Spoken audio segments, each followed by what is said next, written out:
본 말씀을 통해서 하나님 말씀의 위치라는 제목으로 말씀을 증거하겠습니다. 우리가 접하는 모든 일에 있어서 조화를 이루기 위해서는 그 구성하고 있는 모든 것이 적재적소에 배치가 돼야 됩니다. 아무리 값이 나가는 것이라도 어디에 두었느냐에 따라서 그 가치가 다르게 평가받을 수 있습니다. 우리 신앙인의 삶에 있어서 하나님 말씀의 위치가 어디 있느냐 하는 것도 중요한 요소입니다. 우리 삶 가운데는 앞에 있어야 될 것이 있고 또 뒤에서 따라와야 할 것이 있으므로 이를 구별하는 것이 필요합니다. 그러면 하나님 말씀이 어떤 위치에 있어야 될 것인가? 본 말씀을 통해 살펴보시면 먼저 하나님의 말씀은 우리를 이끌어가는 자리에 위치해야 됩니다. 하나님의 말씀이 반드시 앞에 서고 우리는 그 뒤에 설 때 그때 말씀의 정 위치를 지키는 겁니다.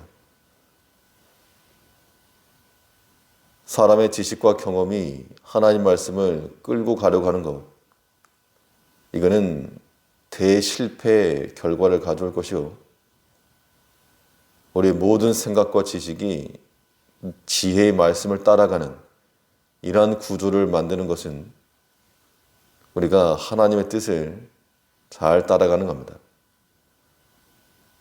보면 20절에서 지혜가 너로 선한 자의 길로 행하게 하며 또 의인의 길을 지키게 하리니, 우리 길에는 선한 자의 길이 있고 또 악한 자의 길이 있다는 것인데, 이 지혜의 말씀이 우리로 하여금 선한 자의 길로 이끌어 줄 거라고 약속하고 있는 겁니다.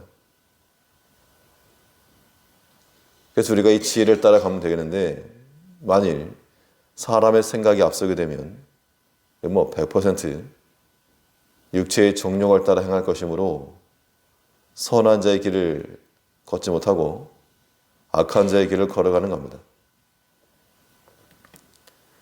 우리의 믿음을 가지고 하나님의 말씀을 따라간다 할 때는 사람에게 하나님을 경외하는 마음, 그런 믿음이 있을지라도 그 자신의 믿음을 믿는 게 아니고 우리는 철저히 하나님 말씀을 더욱 의지하고 신뢰하는 것이 말씀의 바른 위치인 겁니다.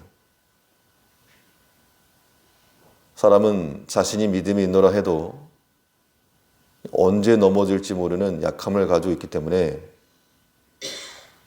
영적으로 충만하다고 해서 그 자기 자신을 믿지 말고 항상 우리를 이끌어 가시는 하나님과 그 말씀에 초집중해야 됩니다.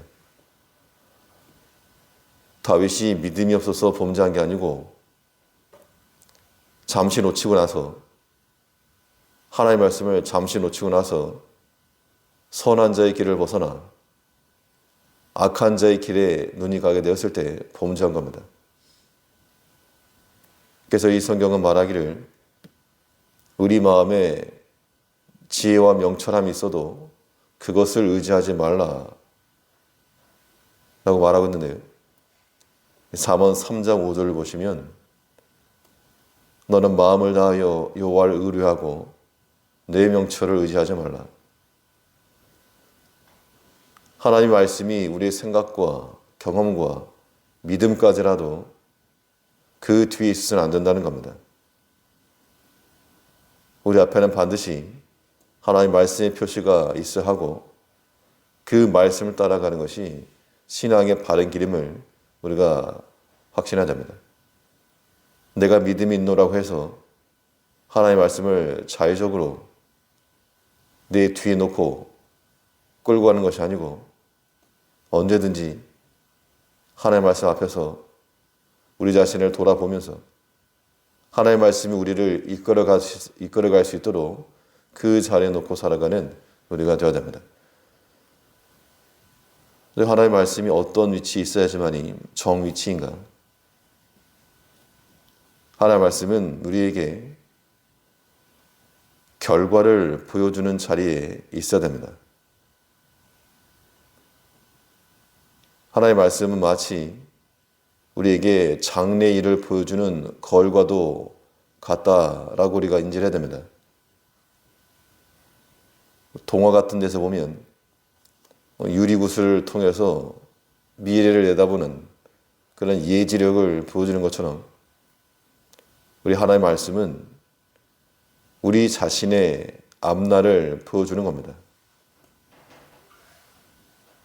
우리가 만일 이 주의 말씀을 따라서 정직한 길로 행하면 완전함 얻을 것이고 거짓을 따라 행하면 악한 자의 그 땅에서 뽑힌다 그랬습니다.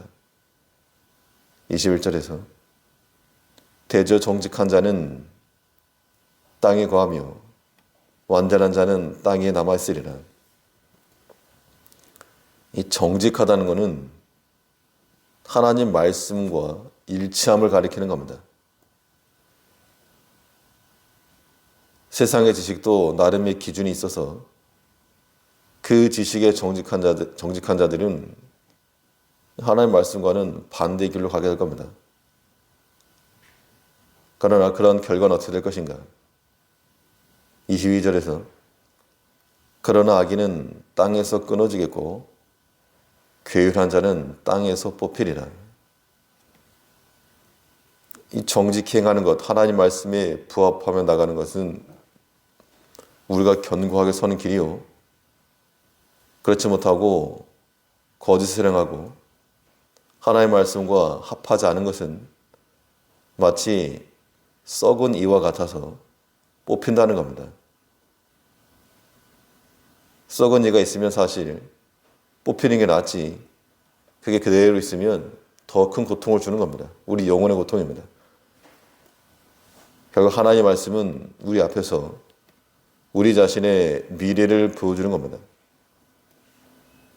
주를 신뢰하여 그 말씀대로 나아가는 자들은 온전히 거하게 될 것이고 요동함 없이 든든히 서 나갈 것이고, 그 주의 말씀을 뒤로 하고 버리는 자들은 마치 악한 땅에 있다가 썩은 이와 같이 뽑히고 말 겁니다. 우리가 내일 일을 알지 못하고 살아가는 존재들이긴 하지만 하나님께서는 자신의 말씀대로 살아가는 자들에게 선한 자의 길을 두시고 또 완전함을 약속하셨습니다. 이제 우리가 오늘도 이 주의 말씀을 항상 주목을 하고 한순간도 놓치지 아니한다는 그 마음 심정을 가지고 우리의 발걸음이 그 주의 말씀의 사인을 따라 행하고, 그래서 실족하지 않고 견고한 삶을 살아가는, 말씀을 보면서 우리의 나아갈 길을 확인하며 나아가는 그런 삶을 살아가는 우리가 되어야 될 줄 압니다. 기도하겠습니다.